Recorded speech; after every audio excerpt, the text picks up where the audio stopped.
샬롬. 오늘 설교 제목은 검을 주러 왔노라. I came to bring a sword.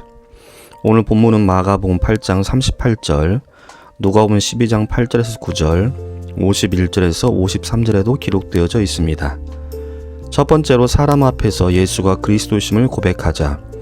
본문 32절에 누구든지 사람 앞에서 나를 시인하면, 시인하다란 말은 한자로 옳을 시에 R인자를 써서 어떤 내용이나 사실을 옳다고 인정한다. 영어로는 acknowledge로 뭐뭇을 인정하다. 헬라어로는 호몰로게오로 인정하다, 고백하다는 의미로 예수님을 구주요, 심판자라고 공적으로 고백한다는 말입니다. 또한 사람 앞에서 시인한다는 말은 확신 있게 부끄럼 없는 공적 고백을 의미합니다. 동시에 핍박하는 사람들을 두려워하지 않고 굳세게 고백함을 의미합니다 라고 박윤서 목사님 주석에서는 설명하고 있습니다. 사도행전 2장 36절, 그런즉 이스라엘 온 집은 확실히 알지니 너희가 십자가에 못 박은 이 예수를 하나님이 주와 그리스도가 되게 하셨느니라. 사도행전 26장 23절, 그리스도가 고난을 받으실 것과 죽은 자 가운데서 먼저 다시 살아나사 이스라엘과 이방인들에게 빛을 전하시리라.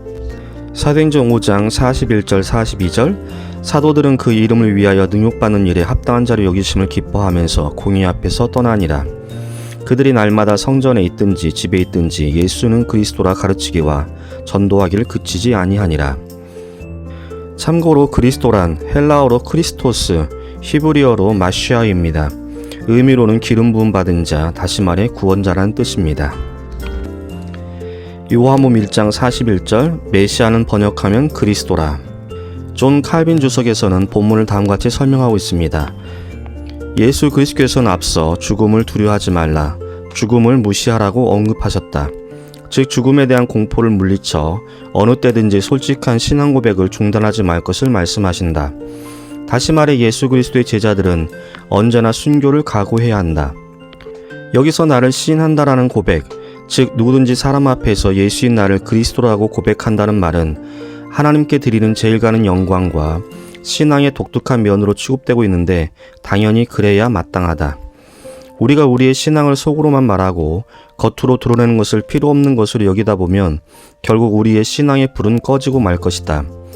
그러므로 예수 그리스도께서는 어느 누구든지 신앙을 자신의 마음속에 은밀히 뭉쳐놓지 말고 사람들 앞에 공개적으로 드러내놓는 것이 마땅하다는 점을 적극적으로 주장하고 있다. 만약 예수 그리스도 때문에 달아나거나 침묵을 지킨다면 그는 스스로 하나님의 가족으로부터 빠져나가는 것이 아니고 무엇이겠는가? 어디서, 어느 때, 얼마나 자주, 어떠한 방법으로, 그리고 어느 정도로 우리의 신앙을 고백하는가라는 문제에 대해서 정확한 규정을 내리는 것은 곤란하지만 어느 누구도 자신의 소명, 즉 예수 그리스도의 증인의 사명을 저버리지 않도록 하는 것이 마땅하다.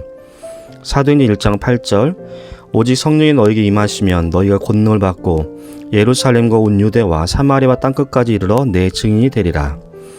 사도행전 5장 30절에서 32절, 너희가 나무에 달아 죽인 예수를 우리 조상의 하나님이 살리시고 이스라엘에게 회개함과 죄 사함을 주시려고 그를 오른손으로 높이사 임금과 구주로 삼으셨느니라.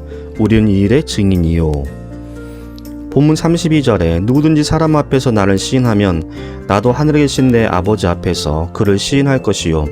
33절, 누구든지 사람 앞에서 나를 부인하면 나도 하늘에 계신 내 아버지 앞에서 그를 부인하리라. 누가복음 12장 8절 9절, 내가 또한 너에게 말하노니 누구든지 사람 앞에서 나를 시인하면 인자도 하나님의 사자들 앞에서 그를 시인할 것이요.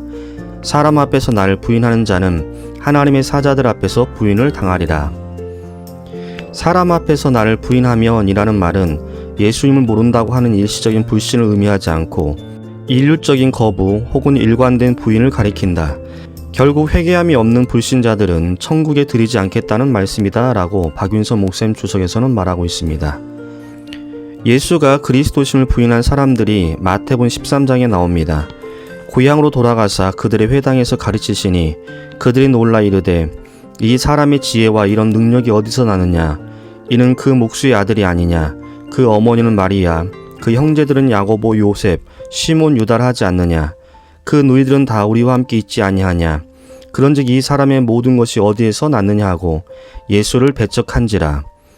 예수께서 그들에게 말씀하시되 선지자가 자기 고향과 자기 집 외에서는 존경을 받지 않음이 없느니라 하시고 그들이 믿지 않음으로 말미암아 거기서 많은 능력을 행하지 아니하시니라.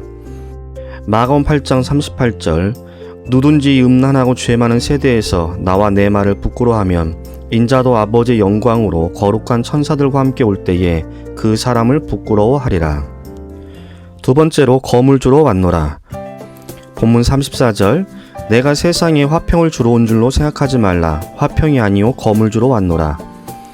누가복음 12장 51절 내가 세상에 화평을 주려고 온 줄로 아느냐. 내가 너에게 이르노니 아니라 도리어 분쟁하게 하려 함이로다.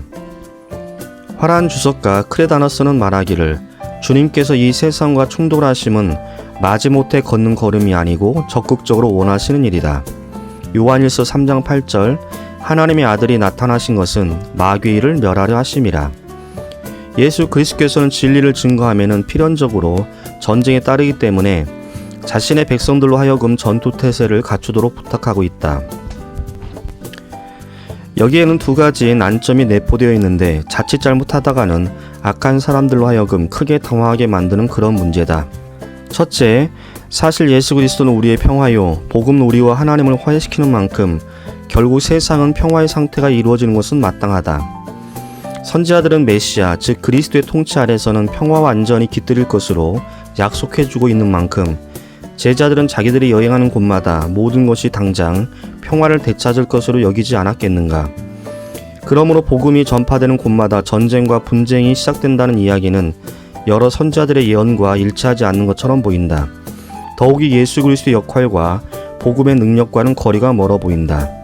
누가복음 4장 17절에서 19절 선지자 이사의 글을 들이거늘 책을 펴서 이렇게 기록된 데를 찾으시니 곧 주의 성령이 내게 임하셨으니 이는 가난한 자에게 복음을 전하게 하시려고 내게 기름을 부으시고 나를 보내사 포로된 자에게 자유를 눈먼 자에게 다시 보게 함을 전파하며 눌린 자를 자유롭게 하고 주의 은혜를 전파하게 하려 하심이라. 그러나 이러한 평화는 신앙과 연결되었을 때에만, 즉 하나님의 경배자들과 그들의 경건한 마음에서만 이루어질 수 있다. 둘째, 우리의 타락한 본성의 타락도가 얼마나 큰가 하는 점을 우리에게 가르쳐주고 있다. 그래서 예수 그리스도께서는 여기서 세상의 대부분이 자신의 제자들과 불화하더라도 한결같이 인내할 것을 권면하고 있을 뿐이다 라고 존 칼빈은 자신의 주석에서 말하고 있습니다. 본문 35절 36절 내가 온 것은 사람이 그 아버지와 딸이 어머니와 며느리가 시어머니와 불화하게 하려 함이니 사람의 원수가 자기 집안 식구리라. 누가복음 12장 52, 53절 이후부터 한 집에 5사람이 있어 분쟁하되 셋이 둘과 둘이 셋과 하리니 아버지가 아들과 아들이 아버지와 어머니가 딸과 딸이 어머니와 시어머니가 며느리와 며느리가 시어머니와 분쟁하리라. 하나님 없는 자들의 악한 영은 예수 그리스도의 음성을 들을 때 본래 뭉쳐있던 자들을 서로 대립하여 갈라놓아 결국에 가서는 본질적인 혈연관계마저 모조리 파괴되는 지경까지 이르게 한다. 미가서 7장 7절 아들이 아버지를 멸시하며 딸이 어머니를 대적하며 며느리가 시어머니를 대적하리니 사람의 원수가 곧 자기의 집안 사람이로다. 말라기 4장 5절 6절 보라 여호와의 크고 두려운 날이 이르기 전에 내가 선지자 엘리야를 너에게 보내리니 그가 아버지의 마음을 자녀에게로 돌이키게 하고 자녀들의 마음을 그들의 아버지에게로 돌이키게 하리라. 돌이키지 아니하면 두렵건대 내가 와서 저주로 그 땅을 칠까 하노라. 그러나 예수 그리스도께서는 이것을 영원한 상태로 보지 않는다. 다시 말해 부모나 자식들, 아내와의 인연을 끊는 때만이 예수 그리스도의 참 제자가 될 수 있는 것으로 상상하는 사람들의 태도와는 정반대이다. 그것은 터무니없는 일이다. 단지 예수 그리스도께서는 이러한 일들, 즉 예수 그리스도의 복음으로 인해 혈연적 관계의 파괴가 일어난 것을 보고 당황하지 말 것을 자신의 제자들에게 경고하고 있을 뿐이다 라고 존 칼빈은 자신의 주석에서 설명합니다.